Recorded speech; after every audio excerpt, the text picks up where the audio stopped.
Hello everyone, welcome to Richa Dreams. So today we are going to do revision of TED uses. This is very important writer for our GIC lecture exams and other exams also like TSSP, NVS, KVS and other exams. सो ये मेरे very short notes हैं जो कि मैं last phase में revision के लिए बनाती हूँ हमेशा। तो ये जीआईसी लेक्चर के लिए इंपॉर्टेंट होने वाला है। जिन लोगों ने भी अच्छे से सिलेबस को कवर कर रखा है और उन्हें सिर्फ रिवीजन का अभी फेज़ चल रहा है और रिवीजन करने के लिए उनको कंटेंट चाहिए, तो ये सबसे बेहतर और सबसे बेस्ट आइडिया है कि उनको जो हमारा सिलेबस है इसमें जो सिंपल चीज़ें हैं उनको छोड़ करके जो बहुत ही वेरी इंपॉर्टेंट चीज़ें हैं उनको एक साथ रख के हम उसको रिवाइज़ करें। सो मैंने यहाँ पे लिख रखा है कि टेड ह्यूजेस का जो रियल नेम था वो क्या है। ये अक्सर एग्जाम्स में आता है। तो उनका रियल नेम था एडवर्ड जेम्स ह्यूजेस। ह्यूजेस का जो जन्म था वो मिथॉल मोराइड यॉर्कशायर लंदन में हुआ था।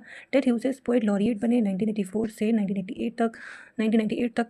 फिर उनका टेड ह्यूजेस का जो पहला कलेक्शन है हॉक इन द रेन वो 1957 में आता है। इस टाइप के भी क्वेश्चन आते हैं कि टेड ह्यूजेस का जो पहला कलेक्शन है वो क्या है, इसका नाम क्या है और वो कब पब्लिश हुआ, इस तरह के क्वेश्चन आते हैं। So the hawk in the rain इनका पहला कलेक्शन है, पोएटिक कलेक्शन, और ये आया था 1957 में। इसी तरह से जो क्रो है, क्रो नाम का पोएटिक कलेक्शन आया था जो कि 1970 में आया था। वो भी इनके करियर का सेकंड फेज़ माना जाता है। ये भी बहुत ही इंपॉर्टेंट वर्क है जो हमेशा एग्जाम्स में आता ही है। एंड इसका सेंट्रल फिगर क्रो है। क्रो क्या करता है? Crow draws from heavily from world mythology and archetypes. Means जो क्रो है वो वर्ल्ड माइथोलॉजी और आर्कटाइप को रिप्रेजेंट करता है। मूर टाउन डायरी क्या है? मूर टाउन डायरी एक रिकॉर्ड है ह्यूज़ के एक्सपीरियंसेस ऑफ फार्मिंग लाइफ। जो उनकी फार्मिंग लाइफ थी उससे रिलेटेड है और उनके उस एक्सपीरियंस को यह रिप्रेजेंट करता है। जैक ऑर्चार्ड जो उनके फादर इन लॉ थे वो एक फार्मर थे और उन्हीं के साथ मिलकर ये फार्मिंग किया करते थे। कैरल ऑर्चार्ड उनकी वाइफ थी, यानी कि जैक ऑर्चार्ड की डॉटर कैरल ऑर्चार्ड, और उनकी टेड ह्यूज़ की सेकेंड वाइफ थी। यह वर्क पब्लिश होता है 1979 में।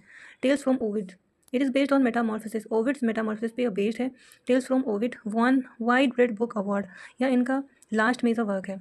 Hoc in the Rain, Hawk in the Rain जो है वो सिल्विया प्लैथ को डेडिकेटेड है। ह्यूज़ को एक पोएट ऑफ नेचर और पोएट ऑफ एनिमल्स भी कहा जाता है, जैसे poet of nature and animals भी माना जाता है।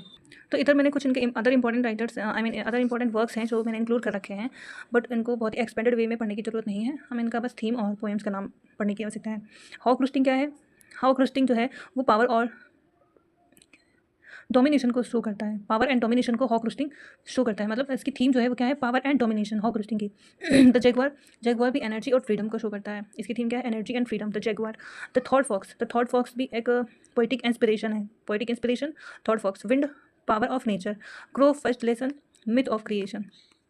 आई होप कि ये आपके लिए बहुत ही हेल्पफुल होने वाला है, क्योंकि ये मैंने जो बहुत ही जो कोर इसका मैंने यहाँ जो कंटेंट है वो अपने लिए एग्ज़ाम के पॉइंट ऑफ व्यू से एक्सट्रैक्ट करके रखा है, ताकि जो फाइनल रिवीजन होता है वो हमारा आसानी से हो जाए और बहुत सारी चीज़ें हमें पढ़नी भी ना पड़े, क्योंकि बहुत सिंपल चीज़ें एग्जाम्स में वैसे भी नहीं आने वाली हैं। ये इसी टाइप की फैक्चुअल चीज़ें आती हैं।